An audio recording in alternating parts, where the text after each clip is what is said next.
Hello दोस्तों, आप लोग का स्वागत है इस प्यारे से प्लेटफॉर्म विजय धनुष क्लासेस में। तो कल की जो क्लास थी लेक्चर नंबर फर्स्ट था, जिसमें हम लोगों ने देखा था रेट क्या होती है, बेसिकली केमिकल काइनेटिक्स को समझा था और बेसिकली रेट को डिस्कस किया था।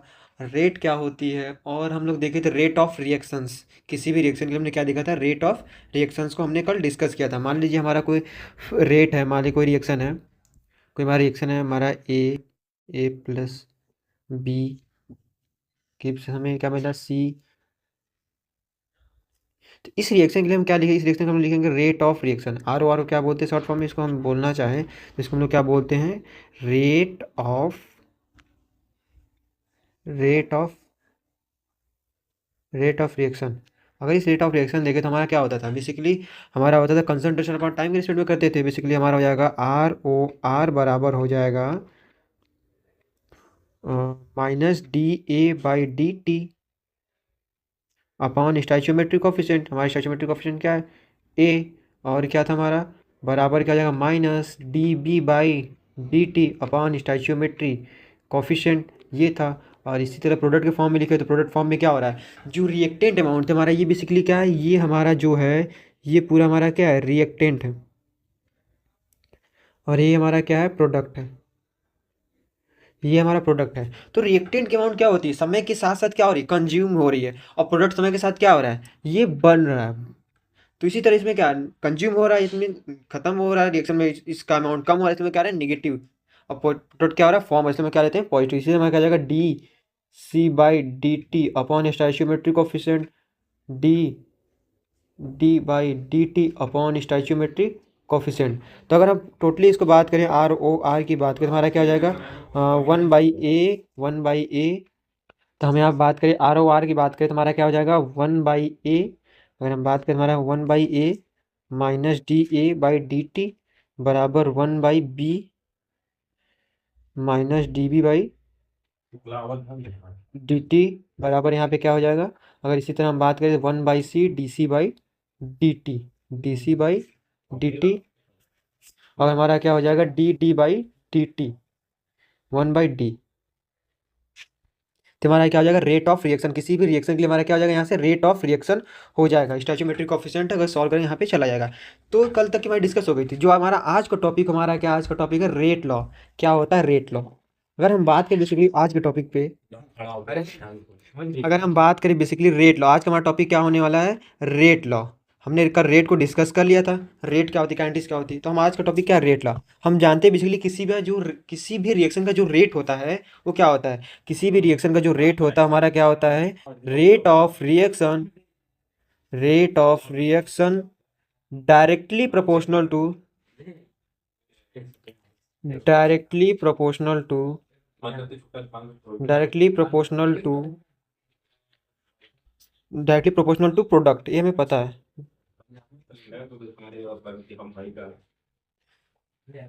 ये बेसिकली डायरेक्टली प्रोपोर्शनल हो सकता है। अगर हम बात करें वो स्टोइचियोमेट्रिक कोफिशिएंट के बराबर होगा नहीं होगा, ये बात होगी हमारा रिएक्शन कैसा, यूनिमॉलिक्यूलर है बायोमॉलिक्यूलर, ये चीज़ें हम बाद में बात करेंगे। बट बेसिकली हमारा क्या होगा, वो डायरेक्टली प्रोपोर्शनल उसके हो सकता है, होता है। उसके स्टोइचियोमेट्रिक कोफिशिएंट के इक्वल होगा, मे बी नहीं होगा, ये दोनों चीज़ें होती हैं। तो यहाँ पे मे मेंशन पॉइंट कर लेते हैं कि मे या मे नॉट, हम इसको देख लेते हैं, कंफर्म नहीं बोल, यहाँ पे मे और मे नॉट कर रहे हैं। उसके बराबर हो, वो रिएक्शन में डिपेंड करता है कि वो कैसा रिएक्शन हमारा है। May or not be equal to stoichiometric coefficient, stoichiometric coefficient. अब कोफिशिएंट क्या होता है आपको पता है, बेसिकली किसी भी रिएक्शन में क्या होता है, जो प्रेजेंट होता है, प्रेजेंट इन बैलेंस इक्वेशन, जो बैलेंस इक्वेशन होता है उसे क्या बोलते हैं, कोफिशिएंट बोलते हैं। अगर हम एक एग्जाम्पल के थ्रू यहाँ समझे तो मान लीजिए हमारा एग्जाम्पल क्या है, अगर हमारे 5A + 2B गिव्स हमारा क्या मिले 4C + 4D, ये मिल जाए 4C प्लस, अगर यहाँ 4C की जगह 6D कर लेते हैं, हमारे यहाँ बेसिकली क्या हो जाएगा 6D। तो हमारा जो ये है बेसिकली 5 है, ये दोनों हमारे क्या है, ये हमारी स्टोइचियोमेट्रिक कोफिशिएंट है। क्या है बेसिकली, स्टोइचियोमेट्रिक कोफिशिएंट, स्टोइचियोमेट्रिक कोफिशिएंट, ये हमारा क्या स्टोइचियोमेट्री कोफिशिएंट है। तो अगर हम बेसिकली रेट की बात करें, अब एक रिएक्शन की रेट ले लेते हैं। हमारा क्या होगा, रिएक्शन की एक रेट लेते हैं। हमारा रिएक्शन की रेट क्या होगा, मान लीजिए हमारी रिएक्शन है, यहाँ से हमारा रिएक्शन हो गया A ए के पावर ए प्लस बी के पावर बी गिब्स हमारा क्या होगा,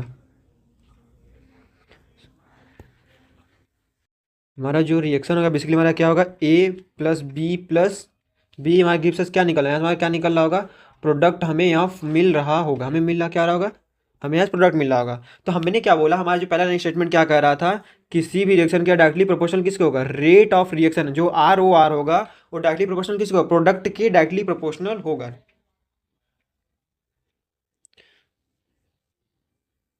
प्रोडक्ट या रिएक्टेंट के अमाउंट को ले सकते हैं। तो हमें अगर यहाँ पे देखें बेसिकली, यहाँ पे अगर हम देखें तो हमारा क्या रेट है, सॉरी यहाँ पे प्रोडक्ट की जगह आप लोग यहाँ पे क्या कर लीजिएगा, प्रोडक्ट की जगह पे हम रिएक्टेंट कर लीजिएगा, my mistake my fault sorry for that. यहाँ पे क्या हो जाएगा, रिएक्टेंट हो जाएगा, क्या हो जाएगा यहाँ से, रिएक्टेंट। क्योंकि जब हम रिएक्शन यहाँ से लिखेंगे बेसिकली जो रेट होता है, रेट का डायरेक्टली प्रोपोर्शनल यहाँ लिखे तो हमारा क्या हो जाएगा, ए के पावर अल्फा प्लस हमारा क्या होगा, बी के पावर हो जाएगा हमारा बीटा, ये हमारा क्या होगा, बीटा होगा। इसी जगह से अगर हम प्रोपोर्शनल साइन लगाते हैं तो कोई कांस्टेंट लगाते हैं, हमें पता है जाहिर सी बात है केमिस्ट्री के, कोई प्रोपोर्शनल साइन लगाते हैं वहाँ पे एक कांस्टेंट लगता है, तो हमारा यहाँ कांस्टेंट क्या हो जाएगा, के ए के पावर अल्फा और बी के पावर बीटा, ये हमारा हो जाएगा। ये बेसिकली जो रेट आती है ना, जो रेट आती है किसी भी रिएक्शन की, जो रेट आती है वो कैसी होती है, एक्सपेरिमेंटली डिफाइंड होती है। ये कैसी होती है, एक्सपेरिमेंटली डिफाइंड होती है, एक्सपेरिमेंटली डिफाइंड होती है, एक्सपेरिमेंटली होती है, एक्सपेरिमेंटली डिफाइन होती है। तो अगर यहाँ से बोले आर बराबर क्या हो जाएगा, के ए के पावर अल्फा बी के पावर बीटा, ये हमारा क्या हो जाएगा, किसी भी रेट हो जाएगा। अब जो बेसिकली हमारा अल्फा और बीटा है ये क्या होता है, ये ऑर्डर ऑफ रिएक्शन होते हैं, क्या होते हैं, अल्फा प्लस बीटा हमारा क्या बताता है, ये हमें बताता है कि वो कोई रिएक्शन है किस ऑर्डर का है, हमें बताता क्या है, ऑर्डर ऑफ रिएक्शन को यहाँ पे डिफाइन करता है कि वो जो रिएक्शन है पर्टिकुलर किस ऑर्डर का है। ये हम लोग अल्फा बीटा मान ले, अगर हम एक रिएक्शन लेते हैं, एक मान लीजिए कोई रिएक्शन लेते हैं, यहाँ पे ले लेते हैं इसी जगह, इसी नीचे एग्जांपल देख लेते हैं रिएक्शन का। अगर रिएक्शन का एग्जांपल हम यहाँ पे देखना चाहें तो हमारा क्या हो जाएगा, 2a+3b यहाँ से हम ले रहे हैं, हमारा फॉर्म क्या हो रहा है यहाँ से, हमारा मान लिया फॉर्म हो रहा है 4c, ठीक, जाहिर बात है। अगर हम इसके लिए रेट लिखना चाहें तो हमारा क्या हो जाएगा, रेट हमारा हो जाएगा यहाँ से आर बराबर क्या होगा, ए के पावर 2 प्लस बी के पावर 3, ये हमारा क्या हो जाएगा, रेट हो जाएगा, यहाँ प्लस नहीं रहेगा, बस बी के पावर 3 रहेगा, बी के पावर 3, ठीक, हमारा रिएक्टेंट अमाउंट हो गया। तो जो बेसिकली यहाँ पे 2+3 हमारा क्या है, ये हमारा क्या डिफाइन करता है, ऑर्डर को डिफाइन करता है। बट ये बातें ध्यान देने की, जो बेसिकली होता है कैसा होता है, ये एक्सपेरिमेंटली डिटरमाइंड है, एक्सपेरिमेंटली डिटरमाइन होता है, ये बातें भी ध्यान दें, ये नहीं हर, ये कंडीशन पर डिपेंड करता है हमारा रिएक्शन कैसा है, तभी हमारा स्टोइकियोमेट्रिक कोफिशिएंट है वो ऑर्डर के इक्वल होगा। अभी मैं नेक्स्ट अभी नीचे देखेंगे कि कैसे ये एक वेरी करता है अदर अदर रिएक्शंस में, ये कैसा होता है, एक्सपेरिमेंटली डिफाइन होता है। हम किसी भी रिएक्शन की, ये हमें बताती है कि हम, ये हमें डिफाइन कर रही है कि हम किसी भी रिएक्शन को देख के उसका ऑर्डर नहीं बता सकते हैं, हमें उस रिएक्शन का ऑर्डर बताने के लिए हमें उसका एक्सपेरिमेंटली डाटा पता होना चाहिए, तभी हम बता पाएंगे। देख के हम किसी भी रिएक्शन का ऑर्डर नहीं बता पाएंगे, वो जीरो ऑर्डर है, first order, second order, third order या नथ ऑर्डर, हम किसी भी रिएक्शन को देख के इस चीज़ को नहीं डिफाइन कर सकते, हमारा कैसा होता है, एक्सपेरिमेंटली होता है, ठीक। तो अगर हम यहाँ पे कुछ बात करें ऑर्डर ऑफ रिएक्शंस की, तो हमारी बेसिकली किसी बात हो गई, रेट लॉ की बात हो गई।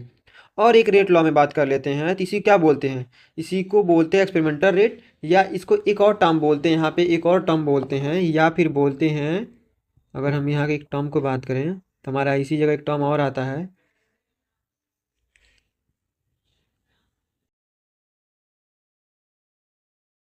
हमारा एक टर्म और यहाँ से आता है,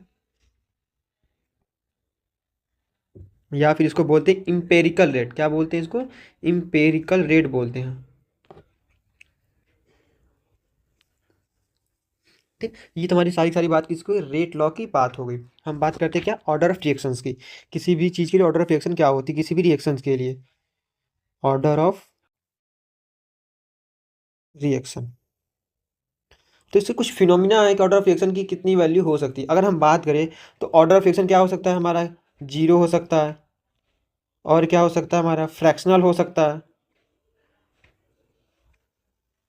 और हमारा कैसा होता है, पॉजिटिव हो सकता है, और हमारा कैसा हो सकता है, नेगेटिव। ये किसी भी रिएक्शन का किसी भी रिएक्शन का ऑर्डर ये चीज़ें डिफाइन कर सकती हैं। हम एक सिंपल सा आपसे क्वेश्चन यहाँ पूछते हैं कि मेरा एक क्वेश्चन यहाँ पे है कि A plus half B gives us product, यहाँ पे दे रहा है। तो मेरा आप लोग से क्वेश्चन है, determine the order of reaction.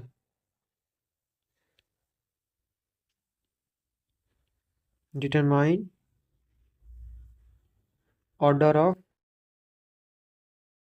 Reaction, ये क्वेश्चन आप लोग के लिए, आप इसको जवाब बताइएगा। इस क्वेश्चन का आंसर मैं पिन कर दूंगा, आप लोग इस आंसर मैच कर लीजिएगा। बट ये आप रिस्पॉन्सिबिलिटी इसको ट्राई करने की एक बार कोशिश करिएगा। इस क्वेश्चन का क्या होगा, मैं बताना क्या है, इस रिएक्शन का ऑर्डर क्या होगा। हमें सिंपल क्वेश्चन यही बताना है, इस रिएक्शन के लिए ऑर्डर बताना है। ये मैंने ऊपर ऑलरेडी बता चुका है, उस चीज़ को आप लोग एक बार रिमाइंड करके सोच कर समझ कर बताइएगा कि इस रिएक्शन के लिए ऑर्डर हमारा क्या होगा। तो हम लोग ऑर्डर के बारे में थोड़ा बहुत जानकारी ले चुके हैं, तो हम लोग अगला चलते हैं अपने अगले टॉपिक पे कि हमारा क्या बेसिकली ऑर्डर क्या हो सकता है। ऑर्डर स्टोइचियोमेट्रिक कोएफिशिएंट कब बराबर होगा, कब बराबर नहीं होगा, कब उसे हम डिफाइन कर सकते हैं, डिफाइन नहीं कर सकते, वो डिपेंड करता है रिएक्शंस पे।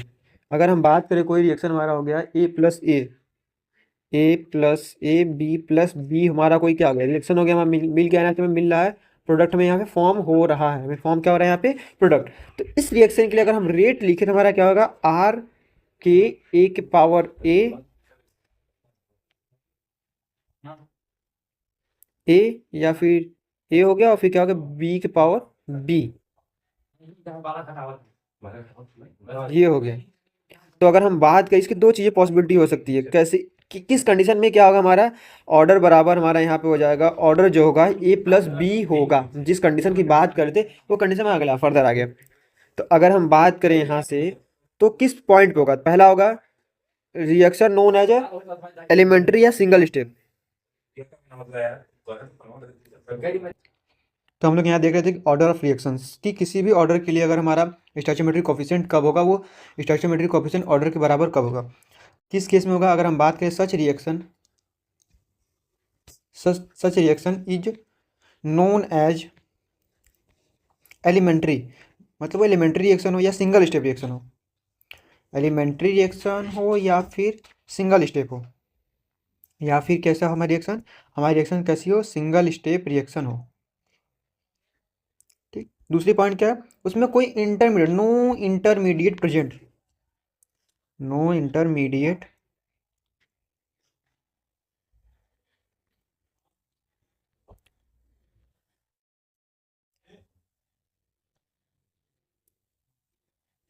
molecularity is always whole number।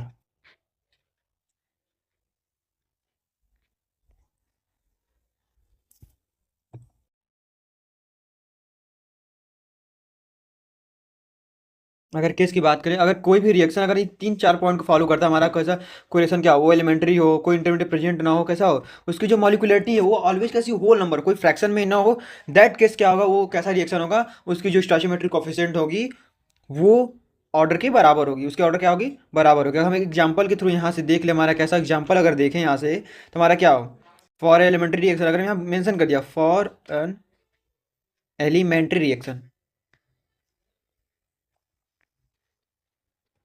Elementary reaction तुम्हारा क्या जाएगा, 2a+b हमारा गिव्स अस c, ये हमारा क्या है, फॉर ए एलिमेंट्री रिएक्शन। तो हमें क्या बताना है यहाँ पे, ऑर्डर ऑफ रिएक्शन इज, हमें बताना है ऑर्डर ऑफ रिएक्शन क्या होगा, यहाँ पे बताना है। तो हमने बोला यहाँ पे इसने मेंशन ऑलरेडी क्या कर दिया, यहाँ पे मेंशन इसने कर दिया एलिमेंट्री रिएक्शन। जब एलिमेंट्री रिएक्शन मेंशन कर दिया तो इसका जो स्टोइचियोमेट्रिक कोएफिशिएंट होगा a+b किसके बराबर होगा, ऑर्डर के इक्वल होगा। तो यहाँ पे 2+1 3, तो यहाँ कैसा होगा, थर्ड ऑर्डर कैसा होगा हमारा, बेसिकली ये हो जाएगा थर्ड ऑर्डर रिएक्शन। अगर हम बात करें for a elementary reaction, sorry mic off हो गया था, हम फिर डिस्कस कर लेते हैं। हम यहाँ तक डिस्कस ऑलरेडी कर चुके थे कि रिएक्शन के ऑर्डर मॉलिक्यूलरिटी के बराबर कब होगी। सेकेंड केस क्या है कि जो उसकी स्टोइचियोमेट्रिक कोएफिशिएंट है वो ऑर्डर के बराबर कब नहीं होगी। तो इसमें पहला कंडीशन क्या है कि वो रिएक्शन कैसी होगी, मल्टीपल स्टेप में हो, ये पॉसिबल, और उसकी क्या हो, ऐसे रिएक्शन क्या बोलते हैं, कॉम्प्लेक्स रिएक्शन। और ऐसे रिएक्शन की काइनेटिक्स हमें डिटरमाइन करना थोड़ा टफ होता है। तो अगर हम एक सिंपल रिएक्शन की हम यहाँ पे मॉलिक्युलरिटी डिफाइन करते हैं, उसका रिएक्शन ऑर्डर करते हैं कि जो उसका स्टोइचोमेट्रिक कोफिशिएंट है वो ऑर्डर बराबर कब होगा, तो उसके लिए कुछ कंडीशन है। पहला कंडीशन क्या है कि वो कैसा रिएक्शन होना चाहिए, वो सिंगल स्टेप होनी चाहिए और उसमें कोई इंटरमीडिएट प्रेजेंट नहीं होना चाहिए। और कैसा होना चाहिए, मॉलिक्युलरिटी ऑलवेज होल नंबर, जो मॉलिक्युलरिटी है किसमें होनी चाहिए, होल नंबर में होनी चाहिए। उसी तरह अगर हम बात करें, क्वेश्चन हमारा जो अगला है, यहाँ से क्वेश्चन हमारा क्या है, क्वेश्चन है for elementary reaction order define करना। एक रिएक्शन मैंने यहाँ दिया है, बट डिफाइन क्या करना, ऑर्डर। तो पहले आप एक रिएक्शन यहाँ देखेंगे, तो जो मैंने जो यहाँ पे रिएक्शन मेंशन की है, मैंने यहाँ पे टर्म तो एलिमेंट्री कर दिया, बट ये क्या रिएक्शन फॉलो कर रहा है, नहीं। एलिमेंट्री के लिए कंडीशन क्या थी, एलिमेंट्री की यहाँ पे कंडीशन थी कि होल नंबर होना चाहिए। यहाँ पे तो क्या है, फ्रैक्शन में ये नंबर दिखाई दे रहा है, तुम्हारा एलिमेंट्री रिएक्शन है ही नहीं, और इसका हम लोग ऑर्डर भी डिफाइन नहीं कर सकते। यहाँ आप लिख सकते हैं कि इसका जो आंसर होगा हम यहाँ पे राइट कर सकते हैं, no elementary reaction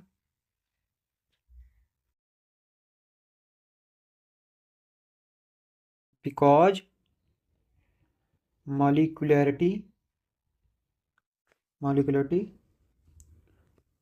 मॉलिक्युलरिटी is a fraction number, molecularity is a fraction number, so that can not